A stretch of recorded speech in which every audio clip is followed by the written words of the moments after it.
لیکن فتویٰ آپ نے دیکھا، کیا امتیاز پلاموی نے جو بات اپنی ویڈیو کے تھمبنیل میں لکھی ہے، کیا ایسا کچھ اس حوالے میں ہے، اس فتوے میں ہے؟ کیا مرتد اور کفر کا حکم اس فتوے میں موجود ہے؟ ہرگز نہیں۔ مگر جناب امتیاز پلاموی دیوبندی کا حال بلی کے خواب میں چھچھڑے دیکھنے جیسی ہے۔ ان کو کفر کی ایسی بیماری جکڑی اور پکڑی ہے کہ ان کو ہر طرف کفر ہی کفر نظر آتا ہے۔ یہ ہے دیوبندیت کا اثر، جسے رد باطل ری ایکشن یوٹیوب چینل پر بے اثر کیا جاتا ہے۔ خیر سامعین و ناظرین، جب انہوں نے بات چھیڑ ہی دی ہے تجدید ایمان و تجدید نکاح کی، تو اس تعلق سے ان کو ان کے گھر کا راستہ دکھائی دیا جاتا ہے تاکہ ان کو ہم سے کوئی شکایت نہ رہے۔ اس کے لیے سامعین و ناظرین یہ دیکھیں کتاب ماہنامہ تجلی دیوبند اپریل 1956 عیسوی۔ اس کے صفحہ نمبر 9 پر دیکھیں، صاف لکھا ہوا ہے کہ قاسم نانوتوی کو خود مفتیان دارالعلوم دیوبند نے نہ صرف اہل سنت والجماعت سے خارج کر دیا بلکہ نعوذ باللہ من ذالک کافر قرار دیا۔ اور اب سامعین اگلا صفحہ، اسی کتاب کا اگلا صفحہ یعنی صفحہ نمبر 10 کو دیکھیں یہاں پر قاسم نانوتوی کے متعلق لکھا ہے کہ ایسے عقیدے والا کافر ہے جب تک وہ تجدید ایمان اور تجدید نکاح نہ کرے اس سے قطع تعلق کریں۔ یہ فتویٰ کس نے دیا ہے؟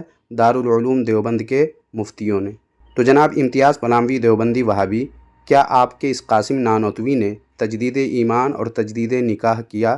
اگر ہاں تو ثبوت پیش کریں، اور اگر نہیں تو ان سے آپ لوگوں نے قطع تعلق کیوں نہیں کیا؟ اور نہیں کیا تو آپ لوگوں پر کیا حکم لگے گا؟ یہ آپ بتائیں گے یا میں بتاؤں؟ بس سامعین و ناظرین، آج کی اس ویڈیو میں اتنا ہی۔ آج کی یہ ویڈیو آپ کو کیسی لگی کمنٹ باکس میں ہمیں ضرور بتائیں، اور اس ویڈیو کو بھی لائک کر کے خوب شیئر کریں تاکہ لوگوں کو پتہ چلے کہ علماء اہل سنت پر زبردستی کفر کا فتویٰ لگانے والے دیوبندیوں وہابیوں کے سب سے بڑے مولوی کا حال خود دارالعلوم دیوبند کے مفتیوں نے کیا کیا۔ لہٰذا اس ویڈیو کو بھی خوب شیئر کر دیں۔ جزاک اللہ خیرہ۔